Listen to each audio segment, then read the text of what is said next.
What's up viewers, it's SuperGT here and welcome to the video. Now this is going to be a quick highlights video for my Twitch stream last Thursday. So for those of you who don't know, I do a Twitch stream every Thursday at 8 PM GMT, and last week's game was Forza Horizon 2, which you're seeing here. And to begin with, I took a quick run in the Porsche GT2 997 to see just how quick this car can go. And it's a fully tuned car, tuned up to 996, which is in S2 class. And you can see here, I'm smashing into that car, but other than that, it really is flying. Getting over 220 miles an hour, approaching 230. 229 I reached there. I did, earlier in the stream, I did get to 230. A couple of guys did join in, so thank you to Foxy Devastation, Young Warriors 91 and Atticus. Now we had a couple of races online as well, which I'll show you in a second, and we had, you know, really good races actually, given that this is Forza Horizon 2. Look at that, bouncing off that barrier at 200 miles an hour, and I'll smash into the tree. But yeah, we went online, and really, well, what you can expect to see in Forza Horizon 2 happened. So there's plenty of this, and this, and a bit more of this, and some of this. There was lots of this as well. It wouldn't be Forza Horizon 2 if there wasn't any of that. So once I righted myself, so later on in that race, once I've got the right way up, these are the two guys who ran me at some point during this race. So we're going to come around this right-hander here, and I'm just going to use them as a brake. So see you later, guys. Now, some of you might have seen my video on Forza 5, where a guy tries to ram me, and I'll tell you the technique you do here. This happens quite a lot at this finish line.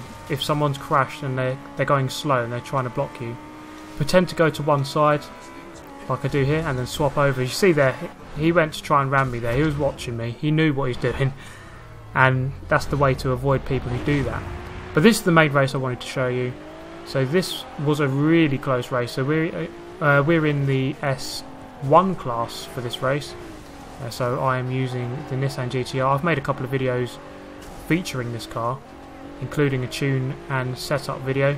So you can, I'll make a link for this, for the tune for this car if you want it.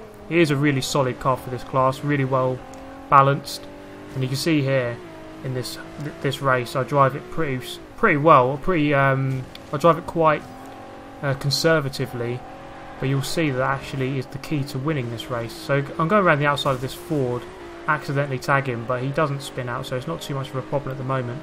And this is a 5-lap race, so this is actually quite long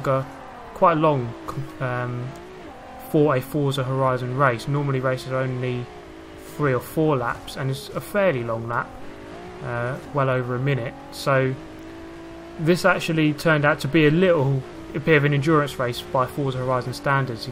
We are just behind 4th place, and it's this first corner around here, or the second corner should I say. This is the really tricky one where people are risking a lot, so I'm going to stick it on the grass on the second part only. And you see a lot of those guys cut the corner on the grass and end up in those trees, which I nearly did on the first lap. So I decided in this race I'm going to play it careful, stick to the road, and hopefully the other guys will make mistakes, and when they make the mistakes I'll be able to catch them up and overtake them. And so now I'm up into 4th position. Atticus was in this lobby as well. We really have a lot of very close races. Maybe I'll bring out some videos for those ones as well. There were some races where we were literally neck and neck on the line, and it was really good fun to have a couple of guys join me in the lobby.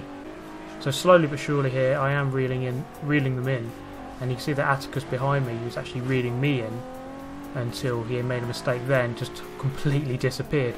Now this corner as well, you can see that the guy in the lead went over the grass, took a very shallow line going in, which is quite risky as well. And Foxy Devastation, the guy in second, takes a very risky line going through this final corner.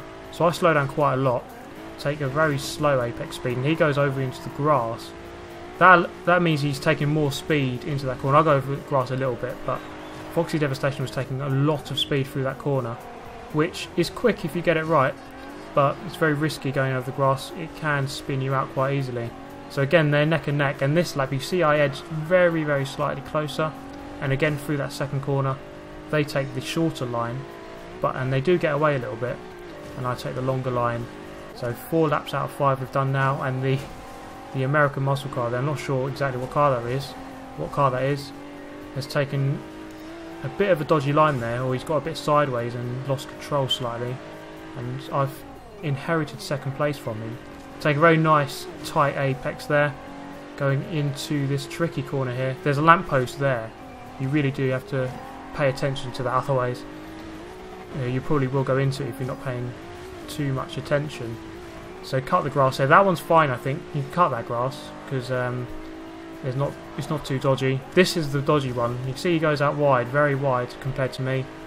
It gets a massive air. You can see, just look how all over the place that car is, and to be fair, he's controlled that very well. But I have caught up massively. They're going into the last lap, so it's going to be a very close finish between the 3 of us on this final lap. And again, taking the big shortcut, pushing it so close to the trees. That is really top driving, and you see the gap he's drawn out just from going through those trees or going over the grass. Gets a bit hot into that corner, into the first part of that chicane. For those chicanes I prefer to go slow for the first part and then fast for the second, and he's actually crashed into the house, which means I've actually inherited the lead. I did say at the time that this is a lesson in patience, where it's very slowly but surely, if you take the sensible lines and the sensible options, if you have a quick car and you know how to drive it, chances are you will catch up and not necessarily win, but you will catch up with those who take more risks over a longer race, that is. But yeah, that was a really good race, I thought, in the end, and I really enjoyed that one. So again, I'm going to be doing my live stream Thursday 8 PM every week, and you can join me and we can have some good races online. So I hope you have enjoyed the video, guys, and I hope to see you in the next one.